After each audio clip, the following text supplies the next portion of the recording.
శివన్నారాయణ ఫోన్లో ఉన్న వీడియోని చూసి నా మీద ఒట్టు వేసి చెప్పండి అంటూ దశరథని నిలదీసి నిజం తెలుసుకున్న సుమిత్ర. ఈ వీడియో గనుక నచ్చినట్టయితే తప్పకుండా ఒక లైక్ చేయండి.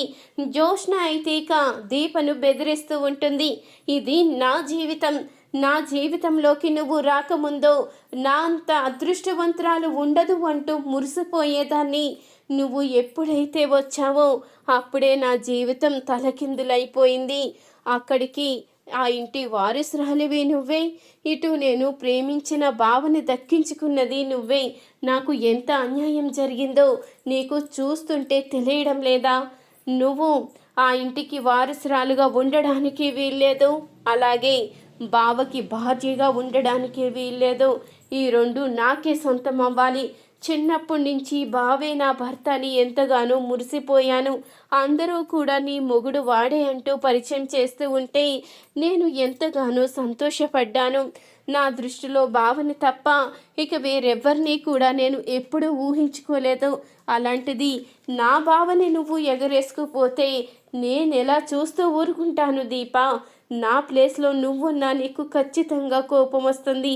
నువ్వు ప్రేమించిన వాళ్ళు నీకు దూరం అవుతే ఆ బాధ ఏంటో అప్పుడు నీకు తెలిసొచ్చేది అంటూ జోష్న అయితే చెప్తూ ఉంటుంది. చూడు జోష్న, ఇవన్నీ వదిలిపెట్టు.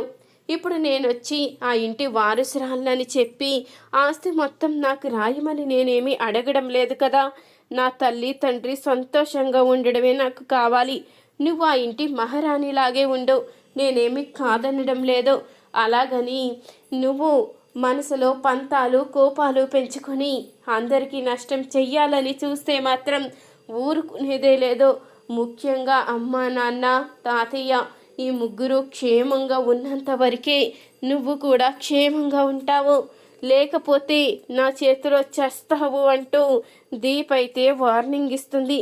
నాకు తెలిసే నీ ప్రాణమంతా వాళ్ళ దగ్గర ఉంది అని నేను చెప్తున్నాను, విను. ఇప్పుడు నేను చెప్పినట్టు నువ్వు వినకపోతే ఖచ్చితంగా ఆ ముగ్గురిని చంపే తీరుతాను. నాకు పెంచిన మమకారం ఏమీ లేదు. నా జీవితం కన్నా ఎవరి జీవితం నాకు లెక్కలేదో. నేను మహారాణిలా ఉన్నంత వరకే ఎవరి గురించైనా ఆలోచించేది. ఆ పొజిషన్ నుంచి కిందకి జారిపోతున్నాను అంటే మాత్రం ఎవరిని కూడా సహించేదే లేదో. నేను ఎవరిని కూడా క్షమించలేను. నేను ఎప్పటికీ ఆ ఇంటి వారసురాల్లా మహారాణిలా ఉండాలి, ఉంటాను కూడా. అదే నా కోరిక. నేను పెరిగింది ఆ వాతావరణంలోనే. ఆ రాజసం నాలో ఉంది. నీ బ్లడ్లో ఉన్న నీలో ఆ రాజసం కనిపించదు, కానీ నేను ఆ వాతావరణంలో పెరిగాను కాబట్టి నేను మహారాణిలాగే ఉంటాను అంటూ జోష్న అయితే చెప్తూ ఉంటుంది. చూడు జోష్న, నువ్వు పంతానికి పోయి వాళ్ళకి ప్రమాదం సృష్టించాలని చూస్తే మాత్రం ఈ దీపలో ఉన్న మరో అవతారం నువ్వు చూడవలసి వస్తుంది.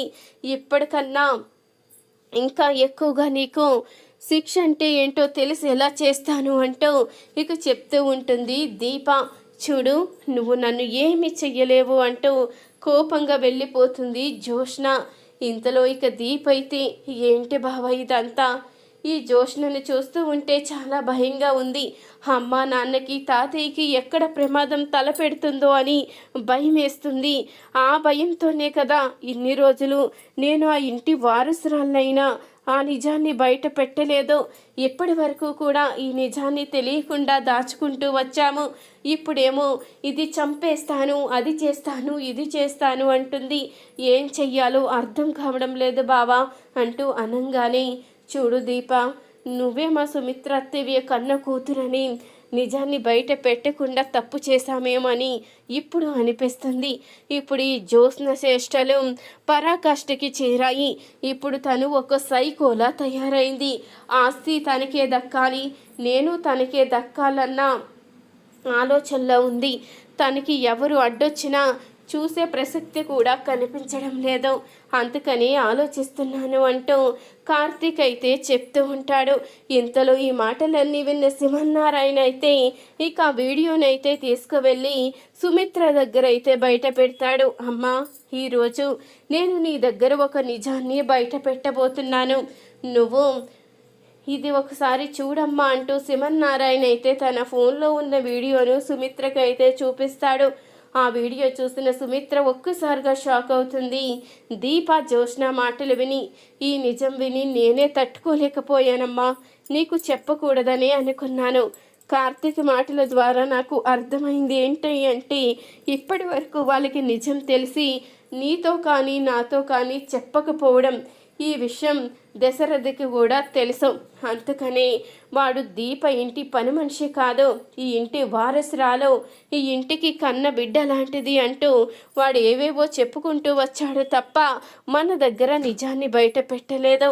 ఎప్పటికైనా నువ్వు నిజం తెలుసుకుంటావని నీతో చెప్తున్నానమ్మా అంటూ శివన్నారాయణ అనేసరికి ఈ విషయం తెలుసుకున్న సుమిత్ర అయితే ఒక్కసారిగా షాక్ అవుతుంది.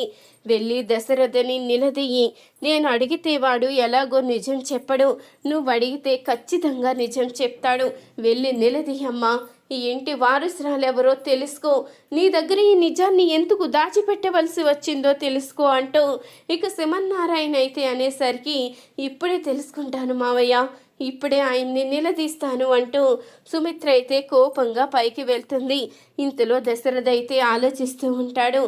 ఏం ఆలోచిస్తున్నారండి, అంత దీర్ఘంగా ఆలోచించే అవసరాలు మీకేమున్నాయి అంటూ సుమిత్ర అయితే అడుగుతూ ఉండగా, ఏవో బయటి సమస్యలు బోల్డన్ని ఉంటాయి కదా, అన్నీ ఇంట్లో చెప్పలేం కదా సుమిత్ర, ఆఫీసు గొడవలన్నీ ఇంట్లో ఎందుకు పెడతాము అంటూ అనగానే, ఆఫీసు వరకు గొడవ అయితే పర్వాలేదు, కానీ ఇంట్లో జరిగేవి కూడా నాకు చెప్పడం లేదు కదా అంటూ సుమిత్ర అయితే అడుగుతూ ఉంటుంది.